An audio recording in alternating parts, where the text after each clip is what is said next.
If by some chance, some stroke of luck, or some act of God, you have stumbled upon this broadcast, you are listening to The Chivalry Chronicles with your host, Dr. DLH. I'm a damn doctor. David. We're going to bring the tea. refuse To not drink during the podcast. Yeah. And me, Jaime. They need to make podcast equipment a lot more expensive to get some of these clowns off the air. Gather around as we discuss a modern, manly approach to chivalry. So I hope you're ready, because I know we are. So let's get into it.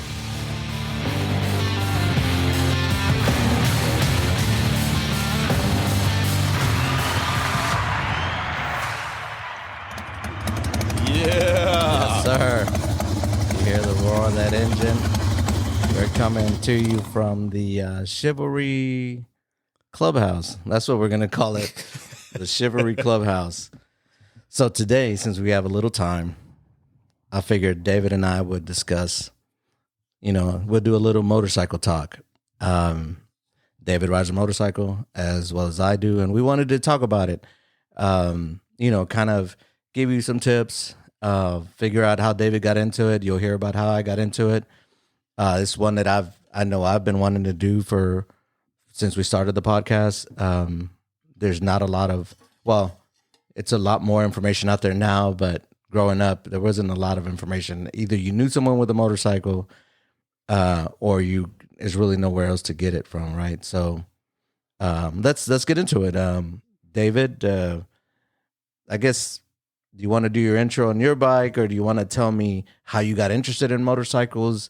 I mean, what got you into it? Because I hear that engine right now, and I want to turn this podcast off, go jump on the bike, and go ride up in the freaking hills somewhere and ride till the freaking sun goes down. You know what's funny with that engine sound that you'll learn is it's not the stock sound. Mm-mm. So you'll learn that right off the bat. I always thought before I got up into motorcycles, I always thought that sound just meant Harley. Like I thought that's their signature sound, and I always associated Harley with that sound.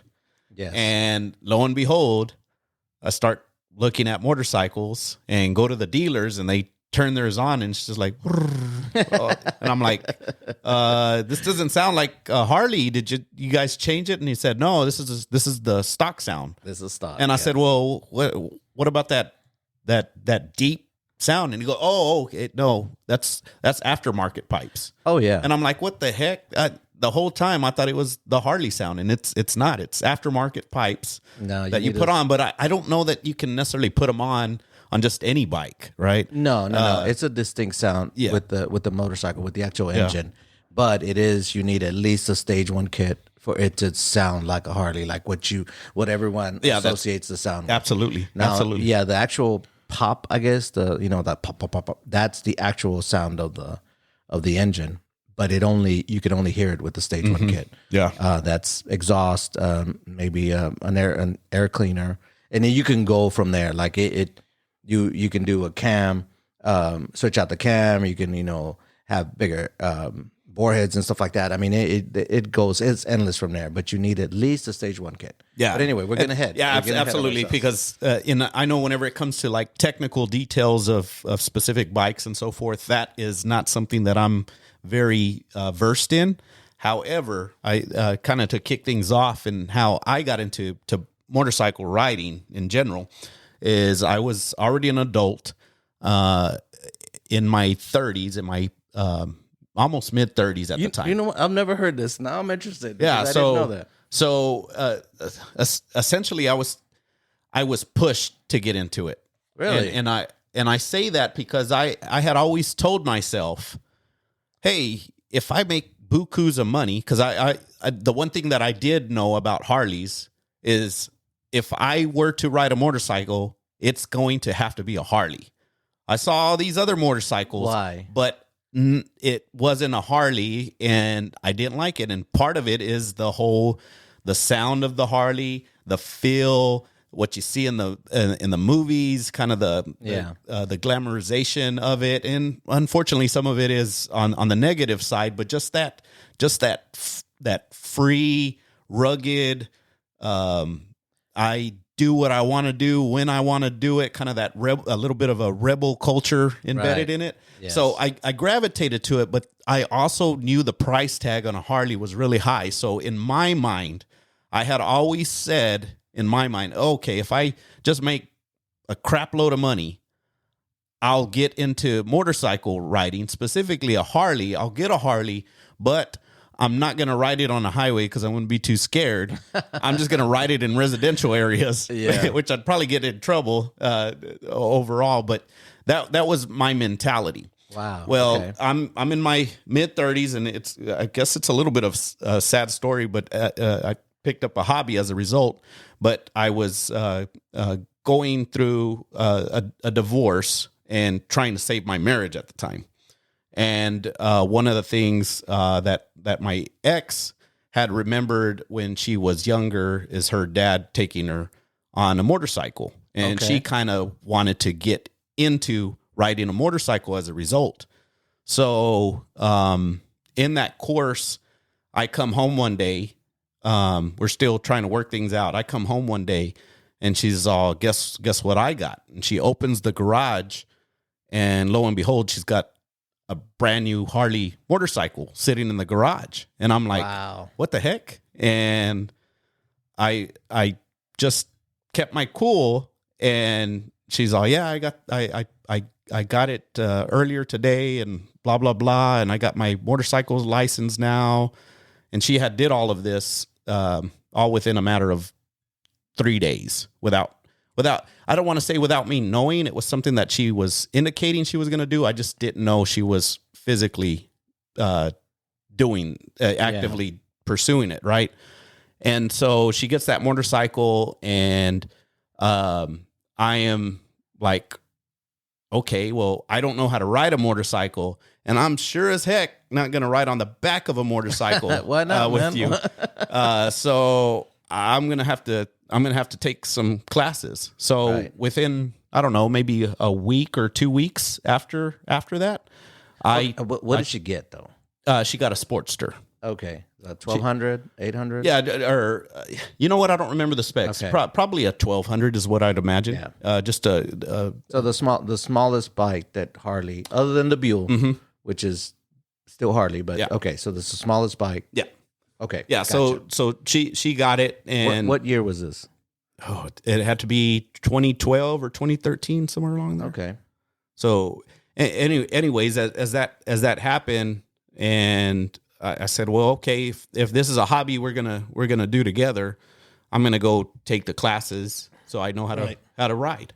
And so I signed up for a motorcycle class. And like I said, this is within a week or 2 weeks after. wow. her To one of the discovering that. dealerships or how? No, I went to, it was just a motorcycle school. Okay, Show up to that motorcycle school over the course of a weekend. It was like a Friday, Saturday thing. yeah, very much. And of course, all their bikes, I don't even remember what bikes they had, but you could pick them. You could pick it up with one hand. They're small. Yeah, you small could pick them bikes. up with one hand. So I spent that weekend getting my license. Then took her bike out a few times, and then said, well, if she wants to essentially drive her motorcycle, Ride. or she wants to ride, but she's not wanting to necessarily take the back seat either. Right. I'm not taking the back seat. So I was like, okay, I need a bike. I need a bike now. Wow. So now within a month, I'm looking at some used Harleys. We go to a few dealerships. I start leaning towards a V-Rod. Okay, yeah. I was leaning towards a V-Rod, and only because it had the term rod in it is why I gravitated to because it. your last name is Rodriguez. Yes, and so absolutely. okay. Absolutely. So it's a very cheesy way of choosing a bike. But I went to a dealership, hopped on a V-Rod, and they had I'm trying to remember, they had two lines within the V-Rod. One was like a Midnight or something like that. And then the other one is the general one. That's the more general one. But the Midnight one is the one that I liked the most They just didn't have a used one at the time. Right. And they sound tinny. If I want to explain this, they sound like a Harley, but it's tinny. It's like it's like you're in a can. Yeah, the same sound. Yeah, and they're essentially more they're more a race bike. Yeah. The V-Rod is more of a race bike, and they're cooled. They have their own coolant and stuff like that. So that's what sets them apart. And most of them are silver. Like the ones that I saw were silver. They have that real kind of bigger tank. Like it's almost like a cap over the tank. Yeah. Yeah. I had a small model of that, a V-Rod that I think my wife got me for Christmas one day after I'd gotten my bike. But go ahead with your story. So, anyways, I end up not purchasing a bike at the dealers. There was this. I'm trying to remember the motorcycle, but it was called a something night train. Do you know what I'm talking about? Harley Night Train. Yes, Is it it's a night soft train? tail. I thought it was called something else. No, in it's a front of night train. Yeah, those are awesome. But it was customized really nice. Yeah. Now the only downside to this night train that I didn't like is it was purple, and I'm not a fan of purple. Never. But it was almost like that black purple. So it was like, could I get away with it? But it was customized a way that I would really like. Yeah. But anyways, I decided to just hold off, and later in that week, I looked at Craigslist, and I saw this posting of this beautiful freaking bike, and a guy was selling this bike, and said they just had the pictures, and I'm like, oh my God, this is a beautiful bike. Like, I want to see this. I've never even really thought of purchasing from just a particular person as opposed to a dealership.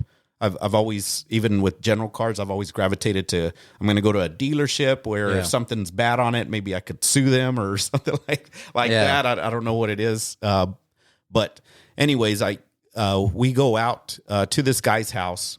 He's got 10 Harleys in his garage. Nice. He's got them all racked up. He's got like a elevator lift that rolls up 3 or 4 of them on this lift. That was really cool. And he said, "Yeah, I'm selling. I had a agreement with my wife. I'm on blood thinners, and she's scared that one of these days I'm going to drop the bike and I'm going to bleed to death. And so I made an agreement with her. Dark.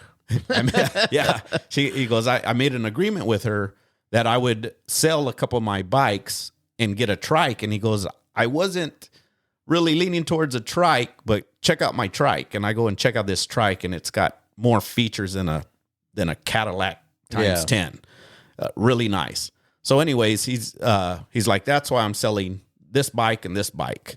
And I was like, well, this particular bike is the one that I'm interested in. He's like, here, take the keys, go for a ride. And funny story on this, I go for that little test ride. I'm still a newbie to riding. Ugh. It's a lot bigger. Yeah. It's a lot bigger than the the one you have Sportster. now. Yeah, it's a big old tire. I go just literally around the block, and as I'm pulling to the stop sign, I don't remember what happened, but I dropped the freaking bike. Oh, no way. I dropped the freaking bike. Oh, my God. And this bike had zero scratches all throughout. He talked about this is, I oil after every ride, I oil every crevice, blah, blah, blah. And he's just talking about how he keeps all his bikes in impeccable condition. And it looked that way. All his bikes look like that. So I dropped the bike. I could see in the distance that he was talking to my ex-wife, and I'm like, oh, I got to pick this bike up before he sees me. Yeah. And did it turn off? Yes, it turned off. I was trying to pick up the bike manually. It was too heavy. Then I remembered from motorcycle school, this is how you pick up a motorcycle: turn around and then lift back. And that's how I picked it up. So I pick it up. Down. I picked it up. And my heart's pounding. He's still not paying attention, and I see I left a nice little scratch in the pipe.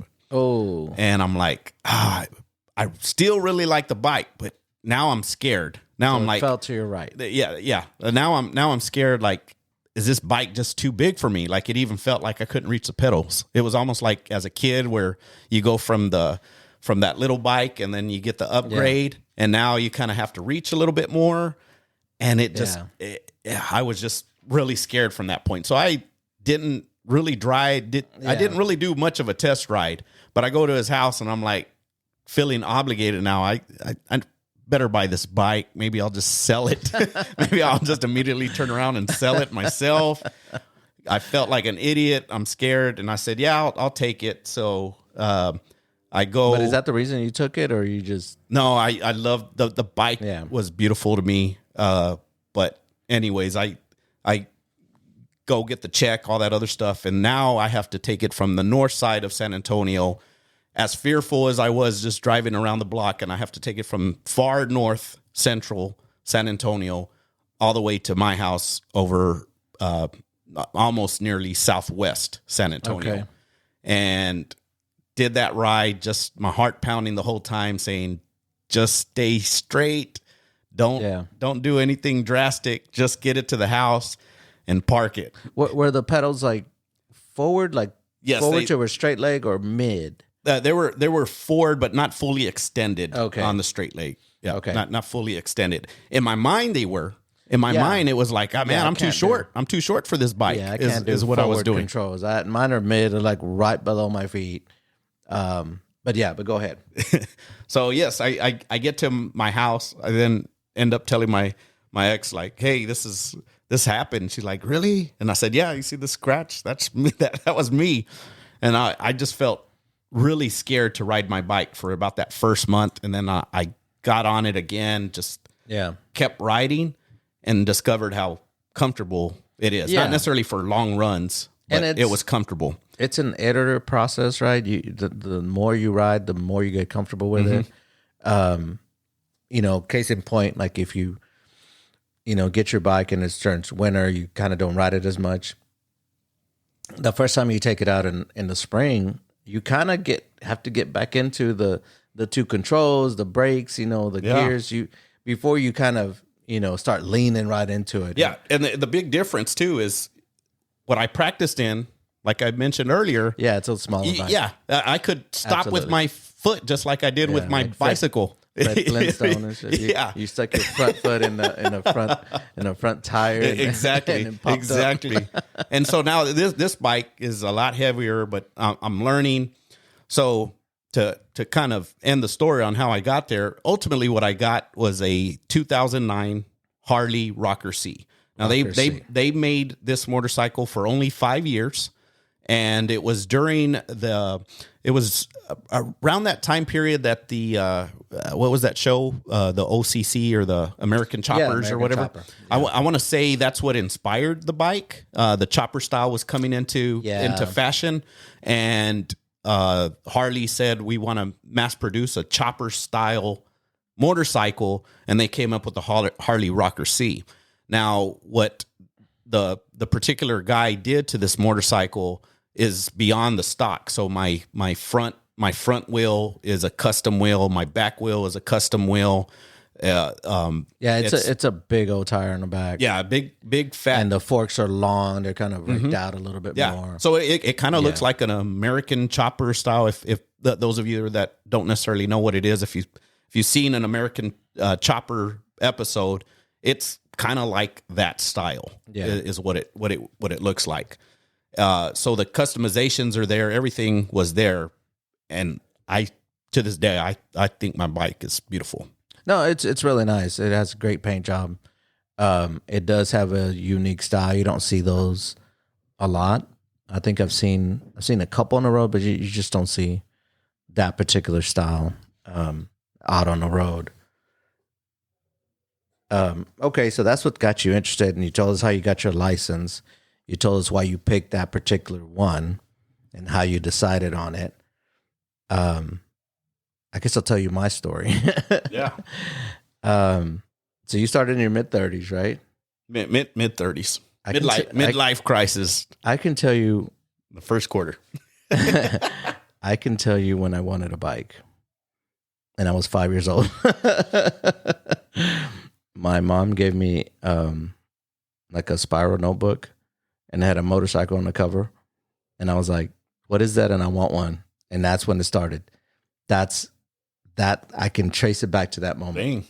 Dang. I wanted a motorcycle ever since then. I was probably like 5 years old, 6 years old maybe. And then, of course, we were talking before we started recording, and I've said this before. I listened to heavy metal music since I was probably like 7, 8, and so heavy metal culture is kind of close to motorcycle culture. You wear the leather. I had a motorcycle jacket when I bought it when I was 14 years old. Assless chaps. Yeah, I had the chaps. No. Actually, I did buy some, but I had the long hair, the skulls. I had a blue jean vest, with the patches. Now, I mean, they retroactively started calling them battle vests, but at the time, really? I hadn't heard that. At the time when we wore them, I had one, my brother had one. You just wore this vest that had patches of the different bands. Now, motorcycle culture, they have their motorcycle club and they have their club stuff on it. We had just heavy metal band patches, which were, mine had Iron Maiden, my brother had Metallica or whatever, and we'd wear them to concerts, and that's just kind of wear them to school. So I kind of, heavy metal culture is kind of akin to motorcycle culture. When I was probably like 12, I bought a poster of a motorcycle, and it was a Deuce. It's a Softail motorcycle, and it was right over the bed. So when you went to sleep, you were looking up at a motorcycle. And I said the same thing as you, because when you find out how much they are, you're like, damn, I'm gonna have to do something. And I wanted one. So I've wanted one since I was a kid. After I graduated from college, I'm in civil engineering, and we have to take an exam to become a professional engineer with a stamp, right? You become a PE, professional engineer. Usually, when you get your PE, you do get some form of a raise, right? It just comes with it because now you're a professional. The company gets to bill you as a PE. Yep. And so now they get your stamp's worth some money now. Yep. So I told my wife, I said, when I pass the PE exam, I'm getting a bike.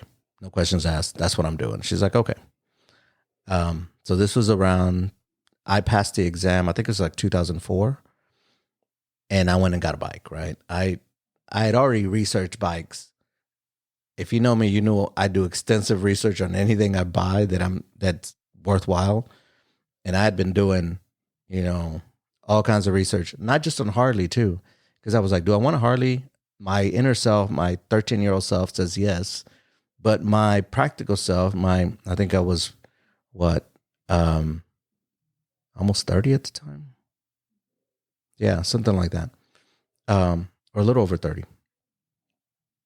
When I was doing research, I was kind of in that age range. I said, well, my practical self knows that Harleys come with a lot of issues. There's the oil can leaks. I mean, the oil pan leaks. There's a lot more maintenance. And then you're like, okay, well, let me look at Yamahas. And I looked at Yamahas. And then I also remember Indian. Indian bikes look so cool. So let me look at those. Then I started just kind of going back and forth. And I finally, after all my research, it looked like the Yamaha V-Star was the best motorcycle at that time. Very low maintenance. It's a very good motorcycle. And so I go to Alamo City Cycleplex, right? And they had one there, and I sit on it. And I was like, okay, yeah. And then that 14-year-old, right, was like, what are you doing? What are you doing? And, I think, who is it? Cat Williams says this. He says, what is it? What is that car? The Chrysler 3000 looks like a Phantom till a Phantom pulls up. Then you're like, man, I don't even want to be on the street. Then you turn. So then I pictured myself on this Yamaha V-Star pulling up to a light, and a Harley pulls up. What I still feel, and there's no freaking way you feel at that level. Yeah, I think, I believe I had, without that definitiveness that you had, that I think was my barrier. Yeah. Like, if I'm going to spend money on a bike, whenever it's not like the first thing that I want to do when I wake up, naturally, it's got to be the right bike. It's got to be it's got to be. It's got to feel. It's got to be the thing that attracted me Yeah. to even have that desire Yeah. to do it. Yeah. My practical mind, my analytical, I guess, that says everything checks out that it needs to be this bike. But my love for that sound, my love for a Harley Davidson would not let me forget that. And my 14-year-old self would have been upset with me Yep. if I finally had the opportunity that you kind of make a pact with yourself, right? Yep. If my sister and I did this with I'm a Cowboys fan, and my sister and I is like, man, if we ever get enough money, we're going to be season ticket holders. I don't care what it takes. And my sister and I looked in each other's eyes. We're going to do it. And we were probably around the same age, 10, 11, 12, 13. And we finally did, and when you do it, when you make that type of, when you finally do it, You're going to force it. Yeah. yeah, you feel almost, good. You're yeah. like, man, I finally did something. So that was the same thing with the bike. And so I get off this bike, I set it down, and the guy's like, hey, do you want to? I was like, nope, I'm out. And I just walked right out, drove to the Harley. And I said, okay, we're ready. Let's go. And that's how it happened. Like, I went to Harley Davidson, and I was looking for a particular bike. I wanted a Dyna Super Glide, which is a step up over the Sportster. It has the same engine that the bigger bikes have, but it's not as bulky as the bigger bikes. It's a V2 engine, and that's what I wanted. And then you get into the logistics of it, right? Well, if you order it now, you may be able to get it in like 3 or 4 months. And I'm like, man, I was like, I finally made the decision. I finally know what I want. I want it now. Yeah. And so he goes, well, you have to pay for shipping. You have to pay for this. You have to pay for that. I said, okay. And he goes, or, we have used bikes over here. So if you want to, you can take a look at them. And I said, okay. So I started looking at the used bikes, and I found my bike. Yep. That was less than a year old. The guy that bought it, and then rode it around, and then wanted a bigger one. So then I ended up with a 2003 Dyna Super Glide. It's called an FXD. And I bought it about 2000. I want to say it was like 2004 because it was less than a year old. And with the bike came the riding lessons. So you just got them free. I think it's not that much. It's like $400, $300. Yeah, they're making that money on that bike anyway. Oh yeah, no. So they're like, hey, if you don't have a license and you want to get one, buy the bike, and then we'll give you the license for free. And I had to go to another Harley dealership, and they did the same thing. It was like a small Buell bike that you practice on. And it was funny that Saturday we went Friday night, and Saturday it rained all day. Yeah. And then they were like, well, you weren't expecting rain, but we'll give you like 30-40% off on any rain gear. So ended up buying pants and a jacket, because if not, then you're sitting there in the rain. He goes, we're not stopping this class. You're going to encounter rain. So we're going to do all these obstacles in the rain. Now, I think it would be, I want you to continue your story, but I think it'd be interesting for those that haven't ridden to understand how rain feels, because I think it's a very unique experience whenever it starts raining and you're exposed on a motorcycle to those elements. It is, I would say this, have both helmets, right? Have a full face helmet and have a half shell. Because if you don't wear a full face helmet in the rain, it hurts. And people like needles. Call me a like bee or whatever, needles. But it hurts. Yeah. Now I wear a helmet every time I ride. That's just safety first, right? I know it looks cool without one, and I want to, I'd love to do that, but the stuff that you encounter on the road, rain being one of them. Now, what I did originally is I didn't wear like any kind of face mask or anything like that, but I did get caught in the rain a couple of times, and now if I go out, I either wear a face mask, like a bandana wrapped around my face. I have the little neoprene face mask, shades, or even clear glasses, and either the half shell or the full. And I have both. They're bulky and all that, and I get it. But getting up behind a dump truck and you have rocks flown at you, bugs that hit you in the face. Texas bugs. Texas bugs that are huge. So yeah, no, it's everything. And so I was, I was happy afterwards that we did it in the rain, that we rode around and exposed you to that. Yeah. Yeah. Get it out of the way earlier. Your bike slides all over the place in the rain. I rode home at like 2 a.m. one time and it was pouring down raining and I was on the highway, and it's even worse because you don't have windshield wipers on your shades. So you have to wipe them, you have to, and I was wearing boots. I wear riding boots, and water was in my boot. That's how much it was raining, to where it was seeping through my jeans and into my boot. I finally got smart and I was like, why am I still on the highway? Let me just take the frontage road, right? But I was trying to get home as soon as possible. And what happens, the faster you ride, the more you get wet. Yep. Because now you're hitting those raindrops a lot faster. It's physics, guys. I figured it out by math. But yeah, that's one of the things, and we can get to that. But that's how I decided on that particular bike. Now, say your bike once again for everybody. 2003 Dyna Super Glide. Now, when you got that bike, that was right around the same time that Sons of Anarchy came out. Afterwards, I think Sons of Anarchy came out in 2008. So you got the bike after? I'd like to make a proclamation right now that I got the bike before Sons of Anarchy. Oh, okay, before. But yeah, if you watch Sons of Anarchy, Jax Teller, the main character, and his friend Opie, and pretty much all the other guys ride Dynas. And they don't make them anymore. Like, for some odd reason, well, I know why. Money. But Harley discontinued that line. And I love that bike. It's a sleek, sporty bike. It has the same, it's a V-twin, all that stuff.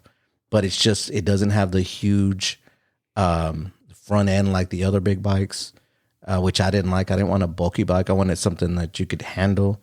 I mean, it's an 88 cubic inch bike. It's about 70 horsepower. I mean, it's plenty fast. And because it's lighter and it's faster, right? Yeah. Those are the bikes that typically when you go to motorcycle shows and they're doing tricks, yes, they're on Dynas. Absolutely. And I take that back. Like if you watch Sons of Anarchy, Jackson actually does an FXDX, which is the Harley T Sport. It's kind of like similar. It's kind of a level up. It has a little bit more racing modifications to it. But yeah, so when I want to say Sons of Anarchy came out in 2008. So what I was telling David, I said, when you get a bike, right, when you start riding Harleys, and I've wanted a bike forever, you don't want to be a gatekeeper in no way, but you do want to, you do feel a little bit like, man, that somebody's encroaching in your realm. When Sons of Anarchy came out, you started seeing those bikes everywhere. And it's like, damn it, like my bike was unique, but now my bike looks like one of those bikes. Yeah. And so I do have a fairing on it, and the fairing does help. It's not just for looks, it does help, because before the fairing, you felt that wind in your chest. And I had drag bars, just like they have them on the show, but I had them before. Yeah. And you are holding on to those things. And then you get this fairing, and then it just pushes the air over you, and you're not just. It makes a big difference. Mine doesn't have anything like that. I think my bike would look ugly with one, which is why I just won't even bother. Yeah, but I know it makes a significant difference because just from the wind standpoint, like if I go on a long ride and I haven't ridden for, let's say, a month, my neck's gonna be all. It's going to go through a workout. On that ride. I know I've ridden behind an 18-wheeler, right? And then 18-wheelers are good because sometimes they block the sun, and so you can just ride in the shade for a little bit, and you can just draft off of them. But then sometimes you're like, you know what? Screw this. Let me get past this mug. and then you try to pass them and that wind hits you, because they're blocking the wind too, and it pushes your bike. Oh yeah. So there's certain things that you have to be, and we do want to give you some tips about when you ride, the things to look out for. But anyway, that's how I decided on that particular bike. Now here recently, I have that bike over about 20 years now, and I've kind of done all kinds of modifications on it. Not anything crazy, but it definitely looks a lot different than it did originally. I've changed everything from adding the fairing to changing the turn signals, all 4 of them. It had sissy bar. I took that off. The headlight, it had the old style headlight. I put a LED headlight, because the old headlight is not that bright. And when you ride in the dark, and especially where I live, there's deer everywhere. You want to be able to see that stuff. So, is there anything as far as accessories or modifications that you've done to your bike that you would say, man, you probably need these? Yeah, definitely the headlight from a need, but I'm gonna say this is a need, even though in reality it's not. And that is, to me, it's got to have your signature on it. Yes. And so, like mine, my mechanic is the one that actually gave me the idea. But as I was talking with him, I said he was just asking things about me, and we breached the topic that I was in a fraternity and did stuff with our alumni association, blah blah blah. Yeah. And he said, "Oh, what'd be really cool is if you had your letters or something about you guys on your bike." Yes. And I said, "Yeah, that'd be really cool. I would just want it to look nice." And my motorcycle had like a custom plate extension, so instead of it just sitting on the fender back fender, it was there was an extension made where it kicked out on that left side of the bike. And he goes, "It'd be really cool is if you could change out this extender, and you could put your letters on here." Yeah. And I was like, I don't know if it looked good. And he goes, "I think it looked really good." And I said, "Okay, well, give it a shot. Give it a shot. Let's do it." And so he welded out our letters, and then he what is it where they paint it in the that sandblaster powder coat. Powder coat. Yeah, he powder coated paint the letters red, and then he put that as my extension bar for that license plate holder. And I was like, "Yes, this is cool." So was it really you or was it him? It was me talking about wanting to do something that had my signature on it, essentially, or had something of me on it. Yeah. I do that with all my vehicles. I drive a Chevy Trail Boss, and I've done so many changes that if you just look at it, it doesn't look like much, but I can tell you I've switched out the rear brake lights. I've turned them to LED, the turn signals in front LED, which is what I did on the bike. I added the fairing. I added LED turn signals that are on the handlebars as opposed to the little lights on the bottom. I took those off. The rear brake light has the turn signals, and I took the turn signals off. The pedals, they look like almost like motocross pedals. They have little spikes sticking up. Yeah. It's just different stuff like that. Like you need to make it. Well, you don't need to, but it's fun to make it your own. To make it like not look, because you want your bike to be unique. Absolutely. And it has to be you. It has to scream you, right? And so I've done so much to it that when you look at it, you're like, it's just like a regular bike. But somebody that knows bikes will see, you changed this, you changed that, you've added this, you've taken this away. Like I wanted mine streamlined. So anything that stuck out, I got rid of it. Like for example, the rear brake lights. The rear turn signals, and that type of stuff. So modifications are always. You can do whatever. Little things like changing out your lights. I did change out the headlights, like I said, to a LED. But you have mods that are, you can go to Amazon and just order all kinds of stuff, or you can go to the actual retailers. You're going to pay a little bit more, but it's always fun. It's fun to do it, and especially if you do it yourself. all the stuff that I've done on my bike, I've done myself. YouTube is your friend. You know, Yeah. I like the kid that said, I'm a YouTube master mechanic. You know, if it's on YouTube, I'll have to watch that thing probably a good 20 times, and then I'll get geared up to do it. But it is fun to make your bike you. Now, here recently, my bike is like a gunmetal blue.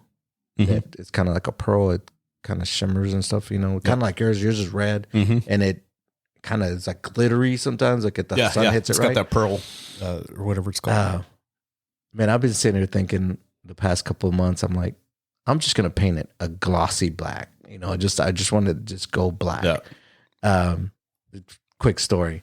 My neighbor across the street, we're talking, and he's like, "Hey, Jaime, you have a bike?" I was like, "Yes, sir." And he's gonna go look at it. I was like, "Yeah, come do whatever you want." So he comes over, and he's like, "I'm thinking about getting a bike." I was like, "Hey, do it." Anybody that tells me I think about getting a bike, I'm like, "Do it. Get rid of that itch. Do it. You'll love it." And if you don't, you can get rid of the bike. No big deal. Yep. So anyway, he comes over, and he's like, "Man, I love chrome." And I was like, "You know what, man?" I said, I used to love chrome, and then when I got my bike, I just wanted everything matte black. The Nitron actually is one of the first bikes that I saw that was all black. Yeah. And then something happened in the late 2000s. Maybe it was with Sons of Anarchy, but then everything turned black. Like every bike you saw out there was all matte black, and I'm like, what the? Like you didn't. The reason I didn't want chrome and all that because I wanted something different was to have it a matte black. And now that everything's matte black, now I'm like, man, that's kind of encroaching in my realm. Yeah. So anyway, I was telling my neighbor, I was like, I kind of want, and if I were to do it, I'd get one that's all matte black, everything black. And he's like, oh, okay. I was like, man, I don't know about that. I think I like chrome. I was like, hey, choose whatever you want to do. I go, but if you really are thinking about it, do it. So anyway, calls me a couple months later. He's like, hey, come outside. I said, cool. And he starts opening his garage. And, you know, the garage starts slowly coming up. And the bike that he had was all matte black. He goes, I wanted you to see it. I was like, you sorry son of a gun. I was like, man, this is it. This is the bike right here. And it looked really good. If everybody that's a Marvel fan, it's basically the bike that Captain America is riding at the end of I believe it's what movie is that? I can't think of it, but he's riding a motorcycle at the end. That's the same one because that's the year that one came out, and it looks so good. And this guy was a retired military guy, was a pilot, and he freaking decked it out. Vans and Hines, mufflers. He had everything that I basically told the dealership, I want this, this, and this, and this changed. I'll be back in a couple of weeks. I want all that stuff done. Nice. It was such a good bike. We'd go out on rides. He just called me on Sunday. Hey, let's go. If we leave now, we can be back by dinner. I was like, done. And I had to ride to his left because if I rode on his right, I couldn't even hear my bike to switch gears. It was loud, man. It sounded so good. But anyway, yeah, that was my neighbor. He kind of stole my idea. So, speaking of that, if you had to switch bikes or if you wanted to switch bikes, what would you switch to? If I were to buy a brand new bike now? Yeah, well, let's say whether it was brand new or used or whatever. I'd stick with Dynas. The Dynas? Yeah, I like that bike. I love it. The look of it is what was in my head as a kid. Gotcha. Like if I drew a motorcycle, it's basically what my bike looks like. Mm-hmm. And if for those that don't know, the Dynas, the shocks are on the outside. It kind of looks like a Sportster because the shocks are on the outside, but it's bigger. It's a bigger bike. Yep. Your Softails, the shocks are underneath the seat, so you don't see them. So it's a sleeker look. But I just, I kind of thought they look cool. Don't get me wrong. Most of the Harleys look really nice, but I kind of settled on Dyna, and that's kind of what I want. I have looked at the new Indians. I don't know if you've seen them, but they look kind of like a Dyna. I think Indian looked at Harley no longer producing Dynas, and they said, you know what, there's a market here for there's a niche there. Dyna, especially if you're going to motorcycle shows and they're doing tricks and all that kind of stuff in that particular bike. Yeah, You know, there's going to be a subset of people that are going to gravitate specifically for that reason. yeah, and if y'all want to look it up, it's called the Sport Chief, and it's an Indian, and if you pull it up, it basically looks like a Dyna bike. It has the shocks on the outside, it has a little fairing on it, and it has basically all the modifications you would do to a Dyna, with the mid controls, which the controls are like right below you, as opposed to forward controls that are like if you look at old Harley videos and people that are in clubs, you know, they have their feet kind of in front of them with their legs stretched out. Those are forward controls. I couldn't do that. Really? Yeah, I feel like I'd lose control like that. But the Sport Chief Indian, I was like, man, now they're expensive. They're like a good 20 grand minimum. Yeah. So this has already been years ago, but I had already had my motorcycle, but I stopped at one of the Indian dealerships. I love going there. Yeah. And this was after, who was was it Kawasaki that bought them? Or Polestar? Or Polaris. Yes. Polaris, I believe, owns Indian, and they're the kind of saved the brand because it kept going into bankruptcy and then getting out and then going back right into bankruptcy. But they purchased it, and whenever they purchased it, they had the money to spend to make it right. And one of the big things that they did that was a bit of a trip, especially being on a Harley and then going and filling that, was it had zero vibration. Yeah. Whatever they did to hold or absorb the vibration of the engine on that particular bike was crazy, because it was like there's no vibration. Like, yes, you're getting the sound because they have the aftermarket pipes and everything on it, but at the same time, it's like it's not vibrating. It's just smooth. You're like, I want the vibration. It was a little different, but I thought it was really cool. I kind of don't know that I particularly like that it's owned by Polaris, but I understand. I understand the reasoning, but at the same, this is a American iconic brand. Yeah. And whenever it's just being brought up by a mass producer, it's right. It loses a little bit of allure. Yeah. So the other types of bikes that I know, my little brother and I were talking about it, and he said, "Man, your bike's fine. You know, he's your brother, so they're never really gonna give you compliments about anything, right?" He says, "Your bike's okay." But the bike I really like, if you're back to Sons of Anarchy, he goes, there's also the opposing club, which is the Mayans. He goes, the Mayans bikes. I love the Mayans bike. That's me. They would look so good. And I was like, I agree with you. Those bikes look awesome. They're heritage Softails with the bigger bikes with the raised handlebars. I love the front fenders, how it kind of wraps around that tire and has that classic look. So I gravitate to, even though I guess I technically had a lowrider because I did make my Mustang one, but not true lowrider. But anyway, that lowrider style motorcycle, it looks badass. I love it. And so the Mayans is more of where I lean, the heritage specifically. The other bike that I would get is this is the Road Glide, but it needs to have bigger. Yeah. It needs to have the what are those back things called? Where your storage space, what are they called? Those are saddlebags. Well, they're saddlebags, but I thought they had a particular name to them. But they sit on the back, and I like the way it looks on that bike. It just it looks I don't know. They're just huge, man. They are. I would probably be intimidated, but I also would. But I heard lean back into that they're so comfortable.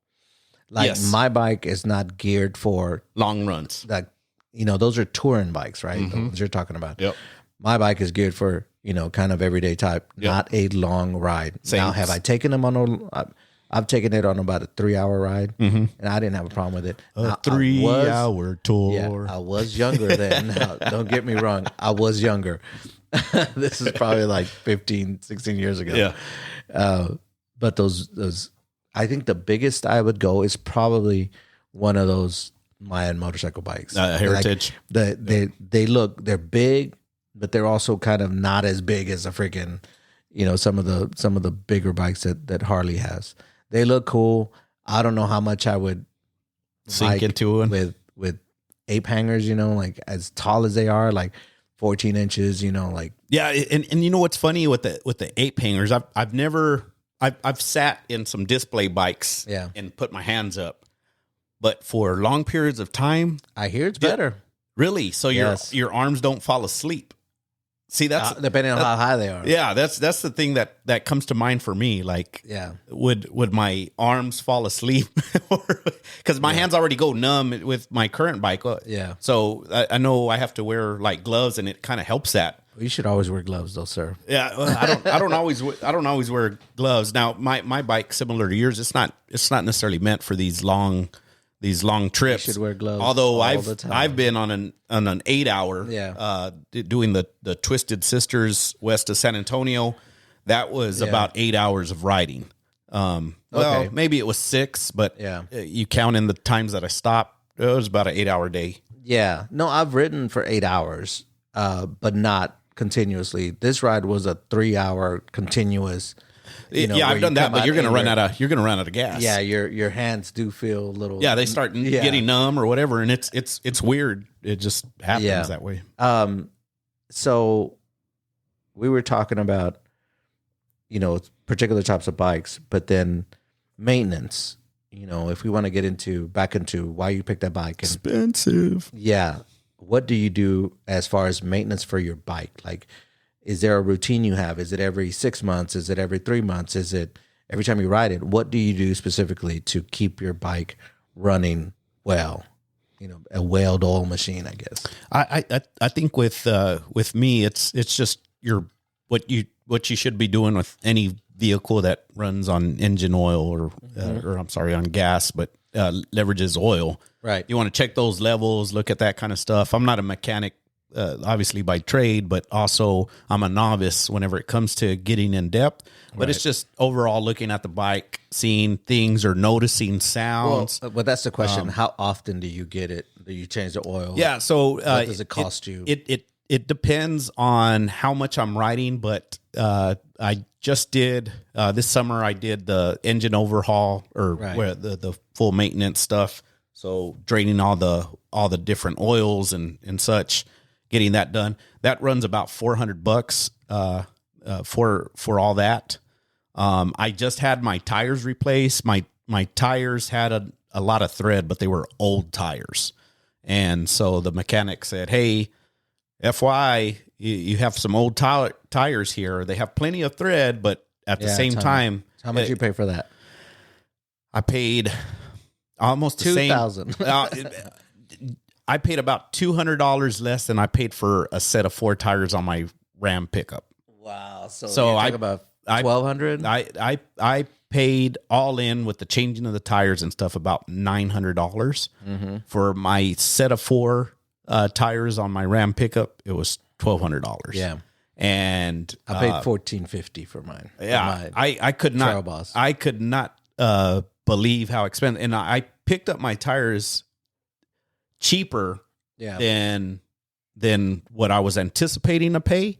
But then I was like, I wonder how much I'm going to be charged for them to switch out the tire. And unfortunately for me, my particular bike is a B to change the back tire. Yeah. And so that was $280 just to change out the 2 tires. So then I got off pretty clean there because I think I spent $700 last time I switched out both tires on my bike. Yeah. It was total, like tire, balance, replacing it, putting it back. It was $700 period. Yeah. And even now I was bitching because I was like, man, that's a lot of money. But I needed tires. And then when you get tires, oh my God, you feel that bike grip the damn pavement so much. Because you get used to riding on slick tires sometimes. That when I was like, oh my, I can lean this thing about as far over as possible. Like it felt so good to ride on brand new tires. But like I said, mine was a little bit cheaper just because it's not a what do you call it? It's a regular bike, not a kind of a custom bike like you have. For me, like oil changes, I'll do them, maybe a couple times a year, depending on how much I ride. But for me, for an oil change is about $80 because that's how much oil, the filter, and then any kind of the little. Yeah, I know if I did it because you have the benefit of being able to know how to do it yourself, right? I know with that $400 that I'm talking about, it's also all the lines, so the brake lines and everything. They bleed all that out. Okay, they do that type of stuff to it. They oil all the chains up. Yeah, there's other stuff that they're doing within that $400, but it's expensive, and overall, and it's time. Think when you're not riding, of course, you're still paying insurance on that dang thing. Yes. And it's just sitting in your garage or whatever. Yeah. I've done the brakes, and I've bled the brakes, and I've replaced the brake fluid. The only thing I haven't tackled is the fluid that goes into your front forks, because you have to take out basically that whole entire front end. There's a bolt on top. You take that out. Yeah. And I don't think, I don't. There's a meme where it has Matthew McConaughey that looks like Jesus Christ, and he's smoking a cigarette. He's like looking real worried. He's like, that's what I didn't. I know what meme you're talking about. I didn't realize it's Matthew McConaughey. It looks like him. I think it is. Yeah. And I posted that before. It goes, this is God looking at me because I've done all my maintenance on my motorcycle. They're like, man, this guy doesn't know he's a death around the corner. So maintenance is a little expensive, especially because you have to go take it to somewhere. And minimum, I think the cheapest I've seen it is $80 an hour to work on it. Harley will charge you anywhere between $100 to $120. So if you take it to a dealership, you are going to get a little bit more, like his assurance, but you're going to pay for it. Yeah. Now, I used to have a guy up the street. He had a cool name for his garage. It was called Bucket Heads. And I have bucket heads, koozies, and all kinds of stuff because he's like, oh, here, grab some koozies, because I would take my bike there to get anything that went wrong with it, right? Until I started figuring out, I mean, I can do some of the stuff myself, but they shut down. And so now that's why I asked you for your guy. I was like, man, because I need them to check something, and I don't have the time to do it right now. And I'd rather just take it somewhere, have them fix it, and then just come pick it up. I think I know what it is, but it's going to take me to kind of take everything out of the gas tank. Yeah. Because it has to do with like a fuel filter or like a fuel pump-ish type thing, because it starts and everything's fine when you give it gas. But if you don't give it gas, there's something with the fuel coughing system. out blood. Yeah. So maintenance is, I mean, it is a pain, but I think, and I know we're deep into our conversation here. I know, and I knew it was going to happen. I think at the end of the day, though, yes, you are putting in money, and if it's not gonna be a Harley, I think if you're curious about riding a motorcycle, the experience on the bike is so worthwhile. It's awesome. It's amazing. The way I tell people, the reason it feels so exhilarating is because it's activating all of your senses. It's America, Jack. Every single one of your senses is being activated in a motorcycle ride. You see things that you would never see in a car. Even if you were in a convertible top or whatever with the top down, you see things because you have so much more view. Whenever you're on a motorcycle, you're kind of exposed to the world a bit more. You see the cracks on the pavement. Yeah. You see, you get tunnel vision sometimes. I remember seeing a tarantula walking across across the highway on, I'm going to call bullshit twisted, on that. No, on that Twisted Sister. I wish I could have recorded it, because I know I've never in my life have I seen something like that, and I'm just doing a curve, so it's only like I'm maybe going 20 miles an hour at that on that Yeah. Twisted Sister. And to my left, there's just all the big hill country just opens up. Beautiful. And then I see a tarantula about the size of my hand just walking across the street like Really? nothing. And that was so amazing. But your scent or the different smells that come in. Yes, there is. If you get behind a dump truck or something like that, there's the unpleasant And smells. you're gonna smell like gas, But when you get off that thing. But you smell that fresh air coming in. And the other thing that's really tripped out is you can be riding and you're just, let's say, on a straight highway. It'll be warm air. Let's say you're riding in the summer, and then just for a split second, there's like this burst of cold air. Yes. And it's like, where did it come from? In some cases, it can correlate to, oh, I'm about to pass a stream. Yeah. But in other cases, you don't have it. And it's like, coming from, yeah. so it engages every one of your senses. And that is what I think takes it to a different level than the other types of hobbies and things that I enjoy doing. Yeah. I think that's what elevates that riding a motorcycle experience does to me. Absolutely. I don't think it's something that I've ever regretted getting. So when some people do call me and ask me, hey, I'm thinking about doing it, I always say do it. Now, have I gotten into an accident? Yes, I did I dropped a bike basically less than a year into having it, which is usually when it's going to happen. And it was raining. I had gone to, I rode it to work, and then I went to go get my haircut. And then I'm riding home. It's probably like a Thursday. It was like a really uneventful day. And I get on the bike and I'm riding home, and it starts raining. And this is the dumb part of what I did. Because I just had gotten my haircut, I didn't want to put my helmet on because I didn't want hair in my helmet. Yeah. But it started raining. So then I pulled over and I got under an overpass, and I put my helmet back on, right?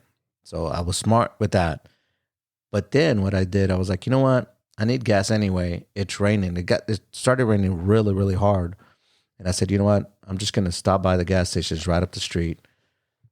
And what happens with gas stations when it rains is that there's gas everywhere, and it's slippery. Yeah. And so as I go to turn into the gas station, my back tire swings around and I drop it one way, and I slide for a good, 10 yards. Oh, damn.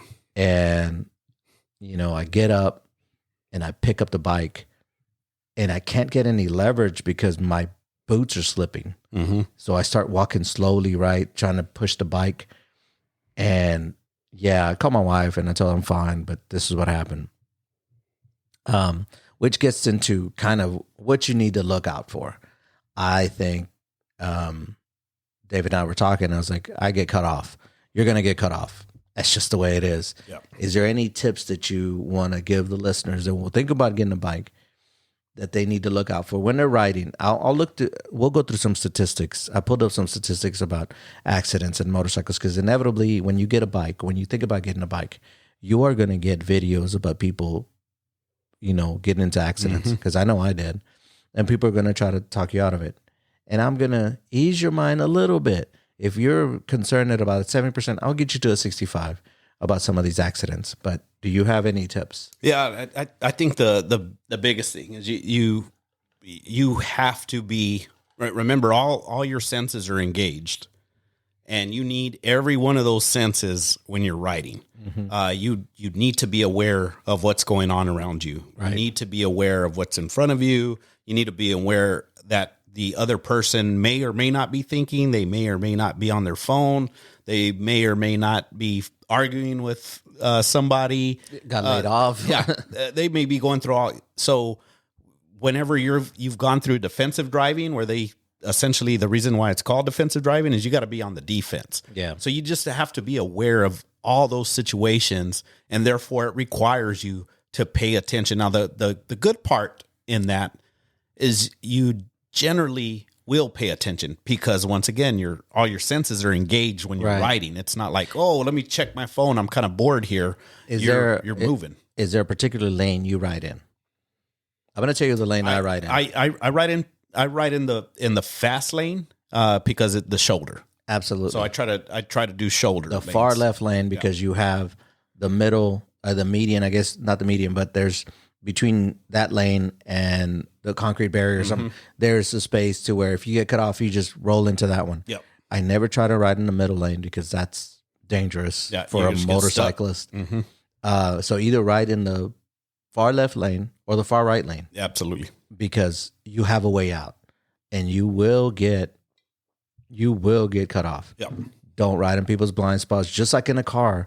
But it now my bike has a horn, but it's a very it's like a it's not. Yeah, mine's it's pretty terrible. cheesy too.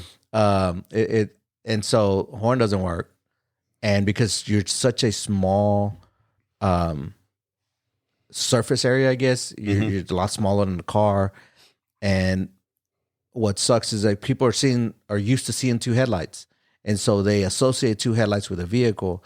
They see one headlight, they don't really know what to do with that. Yep. Most crashes, they say, are in intersections, and that makes sense, you know.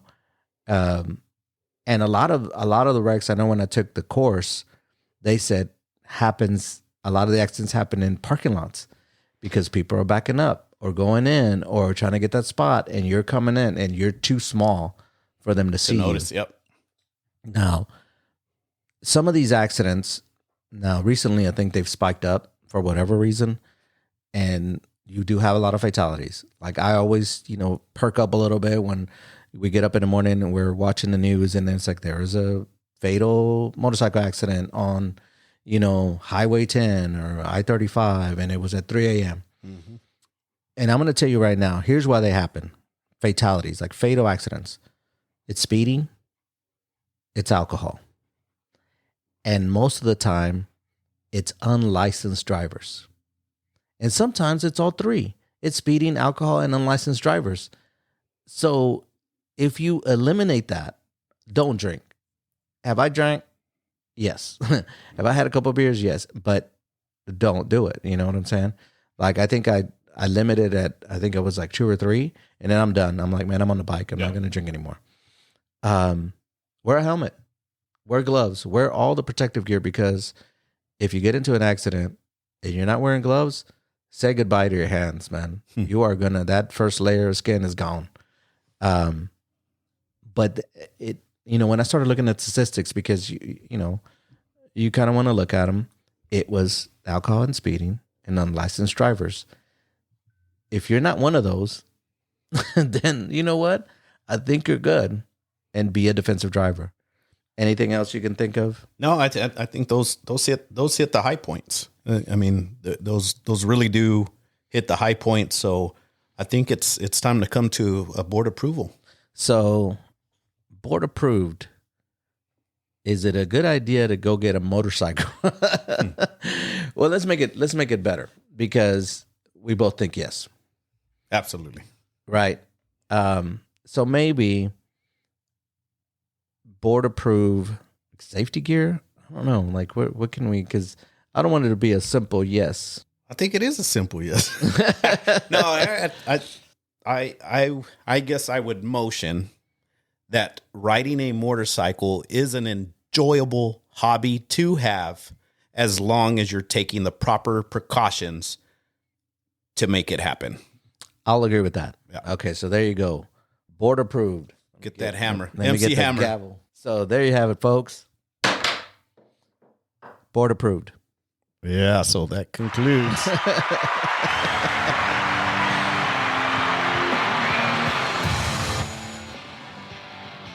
Thank you for listening.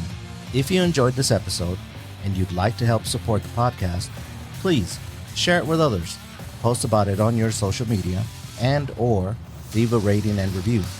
To catch all the latest from us, you can follow us on Instagram and X. So thanks again, and we'll see you next time.